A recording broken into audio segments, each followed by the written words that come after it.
Bueno, buenos días a todos y bienvenidos a un nuevo curso de verano de la Universidad a Distancia de Madrid en esta convocatoria del verano de 2016. Yo soy Ana Moreno, soy profesora de los grados de Magisterio en Educación Infantil y Primaria y de Psicología, y en el día de hoy os voy a hablar de la dislexia y de cómo podemos atenderla en nuestras aulas como docentes. Antes de comenzar, me gustaría hacer una breve presentación acerca de nuestra universidad. La UDIMA es una universidad abierta y flexible, que apuesta por la evaluación continua y se caracteriza por una cercanía al estudiante. Presenta además una amplia oferta formativa, con grados y másteres oficiales, así como un doctorado y diversos títulos propios. Bien, comenzando con el curso de hoy, me gustaría hacer una breve introducción acerca de qué es la dislexia. ¿Sabíais que la dislexia es una alteración con una alta repercusión en la población? Más del 10% de los niños tienen dislexia, lo cual significa que en una clase de 30 niños, 3 de ellos podrían tenerla. Esto nos hace pensar un poco más allá acerca de la importancia que puede tener nuestro papel docente a la hora de atenderla. Como maestros, uno de los principales objetivos de nuestra intervención educativa con estos alumnos es evitar el fracaso escolar. Esta alteración sigue confundiéndose con la falta de esfuerzo o de interés, llevando incluso a algunos a pensar que el niño podría ser vago. Algunos estudios incluso determinan que el 40% de los alumnos que abandonan la escuela podrían sufrir dislexia. Este porcentaje resulta más que suficiente para que dediquemos más atención a las señales de alerta desde nuestras aulas. En este sentido, el diagnóstico temprano resulta esencial ante los niños con dislexia, ya que si se implementasen estrategias de detección precoz en el aula, se podría disminuir notablemente ese porcentaje del que hablábamos hace un momento. Los educadores sois una parte esencial en la educación, pero también lo sois en la autoestima y en el futuro de ese niño. Por ello, una formación continua y una actualización docente contribuirá necesariamente a la mejora de la calidad de los procesos de enseñanza-aprendizaje que se desarrollen en vuestras aulas. Esperamos que este curso os ayude no solo a identificar, sino también a adquirir las competencias necesarias para atender la dislexia. Saber más sobre esta dificultad, comenzando desde el día a día en clase. ¿Os habéis preguntado alguna vez qué es la dislexia? ¿Qué habéis respondido? Probablemente lo que se os venga a la cabeza en primera instancia son situaciones como confundir la B con la D, presentar dificultades con la lectura o quizás cometer faltas de ortografía. Sí, todas esas características tienen algo que ver con la alteración, pero en realidad es algo más y como tal es importante que ampliemos nuestras miras. La dislexia, al igual que ocurre con otras dificultades de aprendizaje, es consecuencia de alteraciones neuropsicológicas que provocan retrasos en el desarrollo de algunas funciones psicológicas fundamentales. Y sobre todo, funciones psicológicas que están directamente implicadas en el aprendizaje de la lectura y de la escritura, así como también de las matemáticas, sobre todo en relación al cálculo y a la resolución de problemas. Estas alteraciones neuropsicológicas no dependen de alteraciones sensoriales, cognitivas o cualquier otra. Por tanto, no se trata de un déficit sensorial ni tampoco intelectual. Estos niños no tienen una privación social, aunque en el caso de que exista, dificultará aún más la alteración de dislexia. Por tanto, podremos concretar que la dislexia es un trastorno neuropsicológico que implica dificultades en algunas habilidades de pensamiento, que tienen que ver con la planificación, con la memoria de trabajo y con la atención, entre otras. La dislexia, en inicio, es una dificultad para aprender a leer, que presentan niños cuyo cociente intelectual es normal. No aparecen otros problemas físicos, pedagógicos o psicológicos que expliquen esas dificultades. Y eso es lo que nos llevará al diagnóstico, como veremos más adelante. ¿Cómo son nuestros alumnos con dislexia? ¿Cuáles son sus síntomas y a qué edad se manifiestan? Bien, una vez definida la alteración, debemos continuar necesariamente conociendo al alumno con dislexia. Ante este alumno contamos actualmente con diversas orientaciones generales sobre los momentos evolutivos de la detección, que repasaremos brevemente. El carácter neurobiológico del trastorno significa que afecta al individuo en todo el ciclo vital y los estadios evolutivos. A pesar de su aparente sencillez, no todos procesamos de la información de manera natural y del mismo modo. Esto provoca que el estudio de las dificultades de aprendizaje se haya visto incrementado notablemente en las últimas décadas, intentando dar una mejor respuesta a cómo aparecen y cuál es la diversidad de problemáticas. La denominación de dificultades de aprendizaje aparece oficialmente por primera vez de la mano de Samuel Kirk, en 1962. Samuel Kirk indica que se trata de una alteración o retraso en el desarrollo en uno o más de los procesos de lenguaje, habla, deletreo, escritura o aritmética, que se produce por una disfunción cerebral y o un trastorno emocional o conductual y no por un retraso mental, depravación sensorial o factores culturales o instruccionales. No obstante, esta denominación, como habréis imaginado, ha ido quedando parcialmente obsoleta y hoy en día ya no resulta suficiente referirnos a las dificultades en la lectura, la escritura y o las matemáticas, sino que la aparición de nuevos problemas la ha colmado tanto de contenidos que el término pierde su utilidad si no es matizado. Hoy en día sabemos que se trata de un trastorno específico del aprendizaje que implica dificultades con la lectura, con la precisión en la lectura de determinadas palabras, la velocidad, la fluidez en la lectura y, sobre todo, que afecta también, como habéis podido imaginar, a la comprensión lectora. También puede asociarse con dificultades en la expresión escrita, sobre todo en relación a la corrección ortográfica y gramatical y de la puntuación. También afecta a la claridad y la organización de la expresión escrita. Por último, puede estar asociada también a dificultades matemáticas y del sentido de los números, a la memorización de operaciones aritméticas, a un cálculo correcto y fluido y a un correcto razonamiento matemático en relación a los problemas.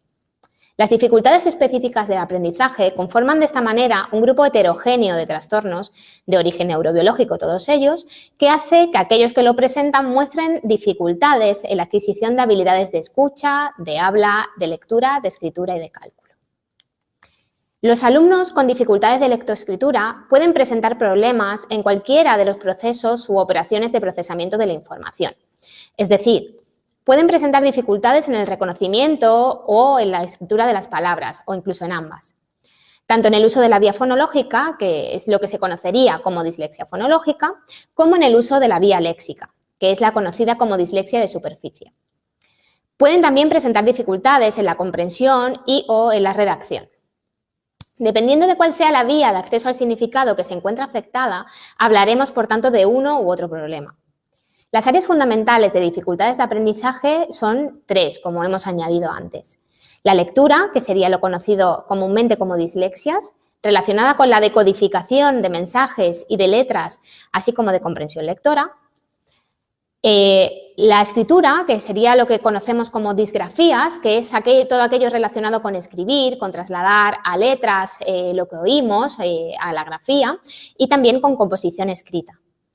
Y, en tercer lugar, las matemáticas, que es lo que conocemos como discalculias, que son aquellas relacionadas con el cálculo y con la solución de problemas. Las dificultades que se presenten, en principio, dificultarán el resto de aprendizajes, sobre todo aquellas que afectan a la lectura y a la escritura, dada su necesidad para acceder a la información en cualquier otra área. Otras habilidades cognitivas no tienen por qué verse afectadas. La importancia de los procesos cognitivos en la dislexia es reconocida en numerosas investigaciones realizadas a este respecto. En menor medida, pero no menos importante, se han desarrollado también estudios con técnicas de neuroimagen que han permitido establecer hoy en día cuáles son las peculiaridades que se presentan en el cerebro del niño disléxico. La base del funcionamiento cerebral no solo determina dónde y cómo se produce la dificultad, sino que permite comprender la importancia de la estimulación neurológica, sobre todo mediante la práctica cognitiva. Es decir, independientemente de que el niño disléxico tenga una predisposición neurológica inicial, la estimulación cognitiva y de las redes neuronales en edades tempranas mejorará su pronóstico. Y a su vez es adecuada para todos los demás niños, contribuyendo al día a día en nuestras aulas. Por otro lado, destacamos la importancia de conocer y entender el perfil de personalidad del alumno disléxico. Las características principales de su personalidad son la falta o dificultad de atención, son emocionalmente sensibles y pueden presentar cambios bruscos de humor. Todo ello afectará al día a día y a las relaciones que se producen en el aula con el tutor y también con los compañeros. Además, tienen una capacidad de intuición bastante rápida, muestran de manera frecuente curiosidad y creatividad y piensan más y mejor con imágenes que con palabras, como incidiremos un poco más a continuación. Son alumnos que perciben de una manera multidimensional, lo cual quiere decir que utilizan todos los sentidos. Sin embargo, son lentos a la hora de recordar información. Son alumnos que llegan a experimentar una gran cantidad de estrés y de ansiedad debido a los problemas académicos, y ello les lleva a un estado de desánimo y de abandono. Tienden a achacar el éxito a la suerte y el fracaso a ellos mismos, lo cual incide directamente en su autoconcepto y autoestima. Las características de la dislexia es que son específicas, son de origen neurobiológico y es un trastorno de aprendizaje de la lectoescritura ligado al lenguaje. Se presentan, por tanto, de manera diferente en cada persona, variando en base a diferentes grados y a las diferentes oportunidades y eficacia de las terapias que hayan experimentado. Decimos que es específico porque afecta a la funcionalidad del proceso lector, impidiendo al alumno extraer la información escrita de un modo correcto y preciso. También afecta al desempeño académico, al personal y al social. Tampoco es un síntoma de otros trastornos, sino que es un trastorno en sí mismo. No obstante, existe una amplia comorbilidad con otros trastornos y puede presentarse junto a otras dificultades de aprendizaje. Debemos analizar cada una de las tareas por separado e intentar corregir, por tanto, poco a poco cada uno de los procesos que se hayan visto afectados. Las consecuencias que podamos observar se relacionan principalmente con la ejecución lectora. Las dificultades en la decodificación y en la persistencia de errores afectan a la comprensión, lo cual genera inseguridad y ralentiza el proceso de aprendizaje. Ello puede llevar a conductas de evitación derivadas de un sentimiento de frustración. Bien, en edades escolares tempranas, los principales signos de alerta tienen que ver con la dificultad en el reconocimiento de las palabras, así como en la lectura, la ortografía y la escritura. Más adelante, los problemas se asocian con habilidades lingüísticas más complejas, la gramática, la sintaxis, la semántica o la comprensión de los textos. Asimismo, puede suponer problemas en el establecimiento de nuevos aprendizajes. Los alumnos con dislexia son alumnos que cometen errores de lectura o de escritura de manera regular o persistente. Este último requisito es fundamental para determinar la presencia o no de dificultades de aprendizaje. Aunque existe irregularidad, por ejemplo, el alumno no siempre omite la R, no siempre confunde la T con la D o se equivoca en una determinada palabra. También pueden darse errores de tipo ortográfico, huevo por huevo, errores de conversión grafema-fonema, turneo por trueno, o incluso errores de separación de palabras, la casa junto por la casa. También puede llevar o dar lugar a errores de expresión o comprensión. Estas distinciones son especialmente importantes para la intervención en dificultades específicas de aprendizaje de lectoescritura, ya que la ayuda que ofrezcamos dependerá de la precisión con la cual hayamos podido identificar las propias dificultades. A través de la identificación temprana de signos de alerta, podemos actuar de forma asertiva en soluciones rápidas que favorezcan el aprendizaje y la formación integral de nuestros estudiantes. La estimulación de las habilidades lingüísticas, sobre todo aquellas relacionadas con las áreas deficitarias que se encuentran afectadas, sirve como prevención de retraso para todos los niños y disminuye la gravedad de los rasgos del alumno con dislexia. No debemos obviar que para estos niños muchas de las tareas cotidianas que se desarrollan en el aula suponen un mayor empleo de tiempo, como puede ser la hora de comprender un texto o de escribirlo correctamente. Por otro lado, para el educador implica la responsabilidad añadida de identificar la dislexia a temprana edad y realizar los ajustes necesarios para que se involucren activamente. Y también, evidentemente, para que logren disfrutar del proceso de aprendizaje. En este sentido, resulta imprescindible una formación específica del profesorado que les dote de las competencias necesarias para detectar y ayudar a los alumnos disléxicos mediante adaptaciones. La detección no siempre es fácil, ya que cada uno tiene un perfil diferente, como hemos dicho, pero un conocimiento general nos permitirá, como docentes, distinguir pequeños signos de alerta que nos lleven a una profundización mayor en el problema, probablemente con el apoyo de los especialistas. Las dificultades de la lectura relacionadas con la vía fonológica están relacionadas con el conocimiento, con la aplicación y con la automatización de las reglas de conversión grafema-fonema. Esto puede llevar a una lectura lenta, donde la práctica lectora resulta fundamental para los procesos de automatización. Son conscientes de su velocidad de trabajo, por lo que a pesar de las dificultades resulta esencial dar a estos niños una respuesta educativa asertiva ante esta situación. Asimismo, son alumnos que presentan dificultad para el establecimiento de conexiones o de ensamblajes de unos fonemas con otros, en la lectura de sílabas y también en la de palabras. Se caracterizan también por la denominada lexicalización, que es ese proceso en base al cual una pseudopalabra o una palabra desconocida se convierte en una palabra conocida, con lo cual el niño da un significado a aquello que no lo tiene. Otros errores comunes son las omisiones, las sustituciones y las adiciones, aunque pueden confundirse en algunos casos con errores propios de la ruta visual. Ello hace que sea necesario cierta persistencia de la evaluación para concretar la dificultad de una manera precisa. También pueden producirse errores que tienen que ver con la memoria de trabajo, bien por falta de atención o porque el reconocimiento se produce de un modo más lento. No obstante, si se trata de un déficit de atención, afectará a otras acciones y no solo a la lectura. El alumno que presenta este tipo de dificultades en las tareas lectoras le resulta complicada la lectura de palabras nuevas, aquellas que requieren el uso del desciframiento fonológico, que es el que se encuentra afectado. Ante ello, pone en marcha diversas estrategias de compensación, como puede ser intentar leer las palabras nuevas por analogía o por un reconocimiento directo. Por ejemplo, lee camión donde dice cadmio. Pueden apoyarse también en un desciframiento parcial de la palabra que les evoca a otra conocida. Leen cruz donde dice, por ejemplo, cruz. O también pueden respetar la raíz léxica de la palabra, pero cometer errores en las desinencias de los verbos. A esto se le denomina errores derivativos. Por ejemplo, leen comían donde dice comerían. En definitiva, los alumnos se aprovechan de la información contextual para solventar la dificultad que tienen de acceso al léxico. En relación a la escritura, los alumnos con dificultades en esta vía fonológica cometen más errores ante palabras nuevas o pseudopalabras que ante palabras conocidas o familiares. Estos errores son consecuencia de un uso deficiente de las reglas de conversión fonema-grafema.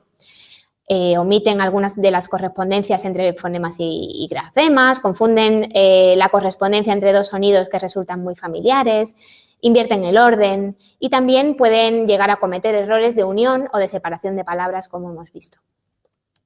La dislexia visual, que es la que afecta a la vía léxica, afecta a esos procesos implicados con el reconocimiento visual.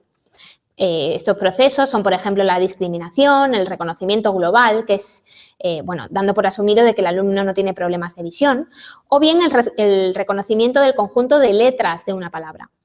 Comúnmente, estos alumnos, al leer solo la primera sílaba, recuperan otra palabra parecida de la memoria de trabajo.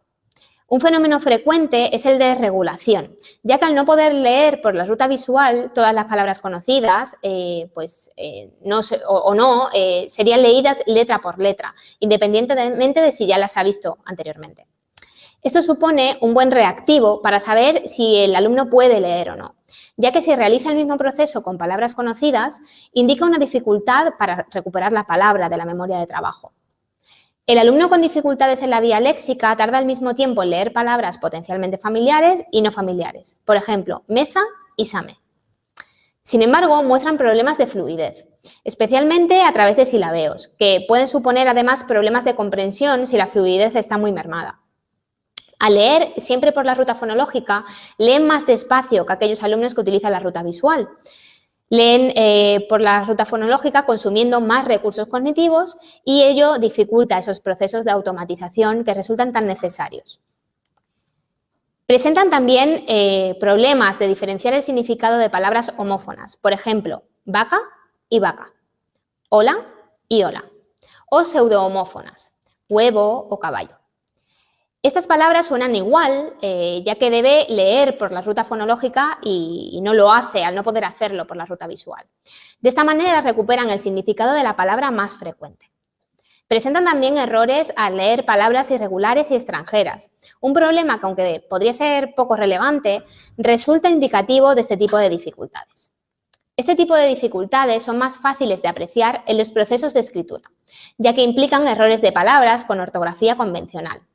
Haber, helado, con H, alubias, que no la lleva, pero no se producen errores de decodificación. Resulta difícil distinguir a un alumno con problemas en esta vía léxica de un alumno escasamente alfabetizado, dado que la única diferencia es la experiencia que hayan tenido con el texto impreso. Aunque son menos frecuentes, cabe destacar que existen casos en los que se producen todos estos errores que hemos descrito anteriormente, suponiendo además errores de comprensión. Un ejemplo común de error en alumnos con dislexias mixtas son las denominadas paralexias, que suponen que en lugar de playa lee mar. El alumno asocia el significado y da el más común, el más conocido o el más frecuente. No podemos concluir esta contextualización del trastorno sin realizar una aproximación a la evaluación de la dislexia. En ese sentido, me gustaría hacer especial hincapié en la no existencia de una única prueba para la detección. Deben aplicarse tanto pruebas de descarte, como pueden ser aquellas que evalúan la inteligencia, la atención, pruebas de percepción o visuales, como otras específicas del proceso de lectoescritura. La dislexia puede detectarse en cualquier etapa de la vida, pero cuanto antes se detecte, mejor pronóstico tendrá el niño en su posterior desarrollo.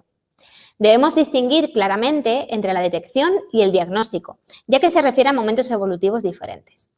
La detección se refiere a esos signos de alerta que pueden realizarse desde la etapa de infantil, mientras que el diagnóstico se producirá en torno al segundo ciclo de educación primaria. En cuanto a la detección, esta solo podrá basarse en rasgos compatibles con posible dislexia, pero resulta fundamental para anticiparse y para poder realizar una intervención temprana. También es importante diferenciar entre el retraso de aprendizaje y el déficit específico y consolidado, ya que en etapas infantiles muchas de las características que definen el perfil del niño con dislexia se presentan en niños con retraso de aprendizaje de las habilidades lectoras. No hay un perfil definido y cuantitativo del niño disléxico, ya que la gravedad de los síntomas se presenta de forma bastante dispar. Las pruebas psicométricas cumplen un papel importante en la detección de las dificultades de aprendizaje, pero no son suficientes, ya que difícilmente miden lo que se da en la realidad escolar de enseñanza-aprendizaje. También es necesario medir el proceso, de modo que se evalúen los problemas que pueda presentar el estudiante en ese contexto concreto. Se impone, por tanto, la necesidad de explicar las dificultades de aprendizaje en un marco lo más exacto posible de la situación en la que ocurren. Y os preguntaréis, ¿cómo se puede detectar en el aula? Bien, en la etapa de infantil deberemos tener en cuenta los antecedentes familiares en primera instancia, padres, hermanos que hayan podido presentarla. También tenemos que estar alerta de posibles retrasos en el aprendizaje del lenguaje, como pueden ser confusión de palabras que suenan de forma similar, etc. Hay una falta de habilidad para recordar el nombre de series de cosas, como pueden ser, por ejemplo, los colores. También persisten confusiones de vocabulario relacionado con la orientación espacial, dificultad para aprender las rimas que son tan frecuentes en esta etapa de infantil, o una particular dificultad para aprender a leer o escribir. También hay una persistente tendencia a escribir los números en espejo, distinguir entre derecha e izquierda y una falta de atención y concentración, así como una dificultad para interiorizar el esquema corporal y también tienen problemas con las secuencias, como por ejemplo los días de la semana o los meses del año.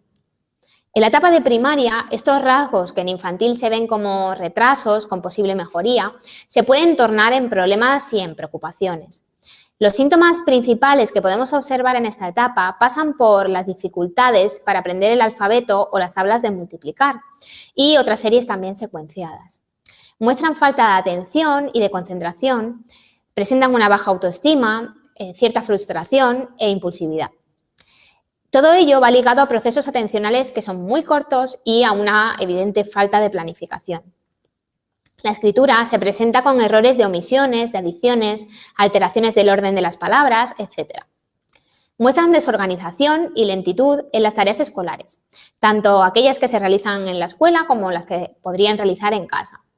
Presentan dificultades para copiar cuidadosamente en la pizarra o en el cuaderno y también para seguir instrucciones orales.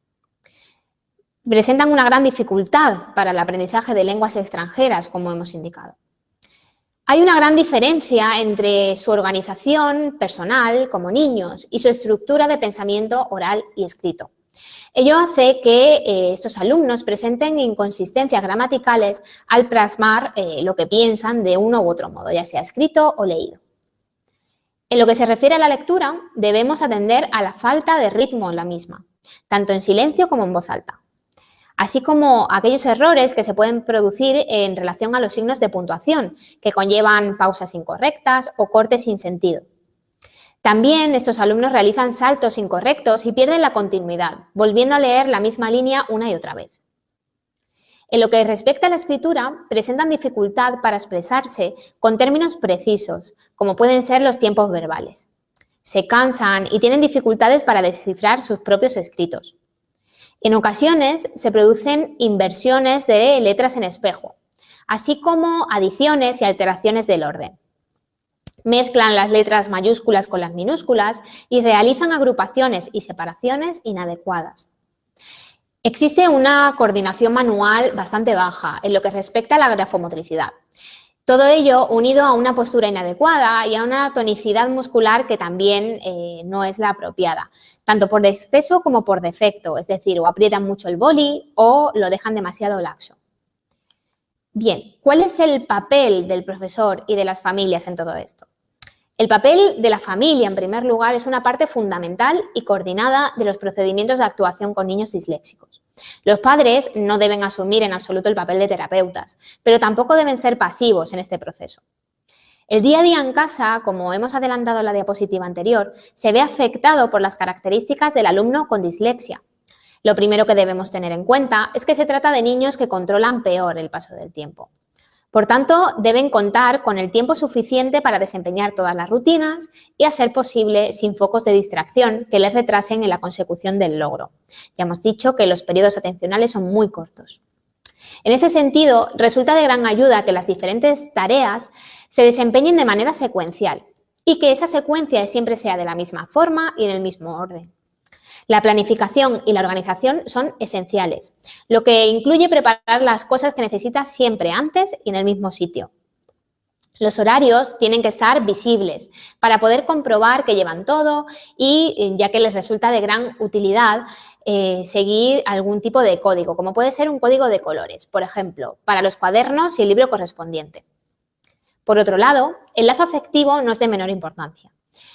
Los estudios y los problemas que conlleva la dislexia pueden llegar a convertirse en el centro de la relación entre los padres y sus hijos, dado el enorme esfuerzo que supone para ambos y, por tanto, es necesario tratar de reducir ese estrés provocado. La dislexia dificulta el aprendizaje escolar, pero el bloqueo emocional impide en muchas ocasiones que se avance. Es fundamental la coordinación con profesores, tutores y especialistas, de manera que todos los agentes educativos que interactúan con el niño tengan claras las actuaciones a realizar y el sentido de las mismas. No obstante, no podemos perder de vista que la terapia no es una actividad extraescolar, sino un momento de ejercicio intelectual que además es muy intenso. Por ello, tenemos que procurar que el niño viva experiencias de éxito, haciendo algo que le guste y que además le permita disfrutar. En la actualidad se han puesto al servicio de los padres, profesores y profesionales una gran cantidad de programas y aplicaciones. Estas herramientas se encuentran distribuidas en edades y en niveles y nos permiten realizar un trabajo de intervención paralela y necesaria con niños disléxicos. Esta intervención se llevará a cabo tanto en el aula como fuera de ella, pero lo fundamental es priorizar los objetivos y consensuar entre todos los agentes educativos involucrados las metas a alcanzar. Sin embargo, unas adecuadas pautas del día a día no son meras recetas que lograrán un espectacular resultado a corto plazo. La programación y la sistematización de las tareas permitirá al niño disléxico reducir la ansiedad por lo que queda, permitiendo anticipar la consecución del logro. Debemos ayudarles en la organización del tiempo y para ello los horarios son excelentes herramientas de estructuración. Estos horarios deberían comprender 3 criterios básicos. Por un lado, las cosas que el niño debe hacer, los deberes. Por otro lado, las cosas que el niño quiere hacer, hasta dónde cree que puede llegar en ese día de trabajo. Y, en tercer lugar, las indicaciones del colegio, es decir, algunas pautas específicas que otorgue el terapeuta o el especialista del centro. Es importante que este horario sea realista y que el niño participe activamente en su confección. Es también necesario indicar las horas que tiene de descanso y también la hora a la que debe acabar, intentando siempre evitar el cansancio o una prolongación excesiva del tiempo de estudio. Si el niño se agota, los errores aumentan. Las cada vez más numerosas experiencias de buenas prácticas que encontramos hoy en día en las escuelas demuestran que se puede hacer mucho y bien para ayudar a los estudiantes con dislexia. En muchos casos, los padres carecen de las herramientas para el día a día con sus hijos disléxicos, por lo que el sentido coordinado con profesores y especialistas cobra aún mayor importancia. Estas ayudas no deben estar solo centradas en las tareas escolares, como hemos dicho, sino que también es importante que abarquen otros ámbitos de la organización en la escuela y en casa. Por ejemplo, en relación a los tiempos, a las responsabilidades, a las tareas domésticas, refuerzos o incluso a los usos diferentes que se le puede dar a los apoyos visuales a la hora de organizarnos. La idea es conseguir cada día un niño más autónomo y con más autoestima. Es muy importante que el niño adquiera herramientas para gestionar su tiempo y que cuente con un entorno adecuado para estudiar. La mesa de trabajo no debe tener, por tanto, distracciones y, a ser posible, debe contar con un sitio para cada cosa. Deberemos mantener solo lo que el niño necesita y es importante contar con un punto de luz, por ejemplo, el típico flexo, ya que este puede ayudarle a concentrarse y focalizar la atención en la tarea. Además, no debemos olvidar que aprenden mejor con estímulos visuales, por lo que será de ayuda contar con recordatorios de reglas ortográficas, sobre todo basados en estas metodologías ideovisuales que recurren a imágenes para asociarlas a las diferentes letras. También podemos utilizar recursos multisensoriales, como decíamos hace un momento, como por ejemplo plastilina para moldear letras o una pizarra magnética de estas que vienen con letras tridimensionales que nos puedan ayudar a aprender o a reforzar alguna regla.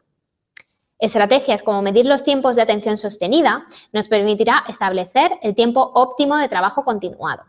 Después de ese tiempo, el niño deberá descansar, puesto que los errores, como hemos dicho, aumentarán. Es muy importante que el niño se diga a sí mismo, yo esto puedo hacerlo. Para ello resulta de utilidad cambiar las metas objetivo por metas temporales. Es decir, en vez de decirle tienes que estudiar los vertebrados, le diremos tienes que estudiar durante 20 minutos los vertebrados. Eso le va a otorgar al niño cierta seguridad y esa seguridad es fundamental para fomentar también la confianza y sentirse comprendido a pesar del esfuerzo extra que es consciente que le requieren las tareas escolares.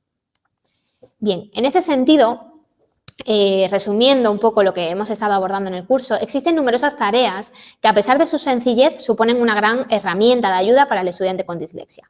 Por ejemplo, hemos dicho que resulta de gran utilidad realizar horarios donde se plasmen las diferentes tareas y los hábitos que se deben desarrollar.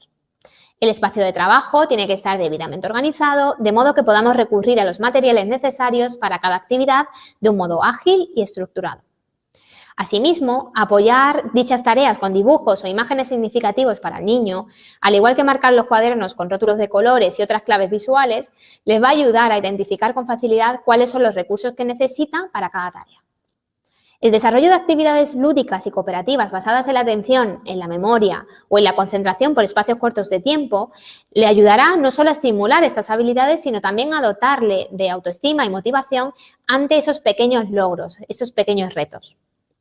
En lo que a lectoescritura se refiere, la segmentación de los textos y el relevo en la lectura resultan excelentes estrategias motivadoras, ya que la propuesta de metas a corto plazo, por ejemplo, tú lees este párrafo y yo te leo el siguiente, favorece la autoconfianza en culminar con éxito la actividad. Bien, ¿y qué adecuaciones podemos realizar en nuestra planificación docente para ayudarles? Por todo lo expuesto, nuestro planteamiento debe estar dirigido a un trabajo educativo desde un modelo multicontextual, en el que participen la familia, los profesores tutores y los especialistas. Buscamos un consenso sobre las adecuaciones y una coordinación sobre las actuaciones. La información entre todos los agentes debe ser común y continua. Un modelo de intervención con líneas comunes aumentará la seguridad y el rendimiento del niño. Las contradicciones, por el contrario, desestabilizan. Ello significa que nos situaremos en 3 núcleos contextuales de intervención. El aula, en primer lugar, el hogar y la intervención específica profesional, que comúnmente resulta de carácter extraescolar. El profesor trabajará sobre el rendimiento académico, sobre la conducta en clase, sobre las adecuaciones que se deben realizar en el currículum y sobre el desarrollo social con el grupo de clase. La familia, por otro lado, trabajará sobre los deberes, la organización, la planificación, el ocio y la ayuda dirigida. El especialista, en tercer lugar, trabajará sobre el problema, pero no hace los deberes. En la terapia, el esfuerzo se compensa con el logro, dando lugar a un impulso tan necesario en la motivación de estos estudiantes. Hablamos también de adecuaciones y no de adaptaciones. Se trata de una intervención en procesos cognitivos muy específicos y que tienen que ver con la lectoescritura, pero también de otros relacionados con el procesamiento de la información. Todo ello hace que se requiera de una personalización extrema y un ajuste continuo de esos procesos. En el educador, la comunicación afectiva es esencial para motivar, persuadir, transmitir apego e interés a todos sus estudiantes. Por tanto, resulta una ayuda esencial para el desarrollo personal y social de sus alumnos. Es fundamental conocer los diferentes estilos comunicativos y sus consecuencias, ya que estos son importantes para entender mejor cómo puede ser la comunicación en el docente y también para comprender el perfil comunicativo de los alumnos. Esto, que puede aplicarse a todos los estudiantes, es especialmente interesante en el caso de los alumnos con dislexia. De este modo, podremos ajustar la comunicación del profesor a diferentes situaciones en entornos educativos.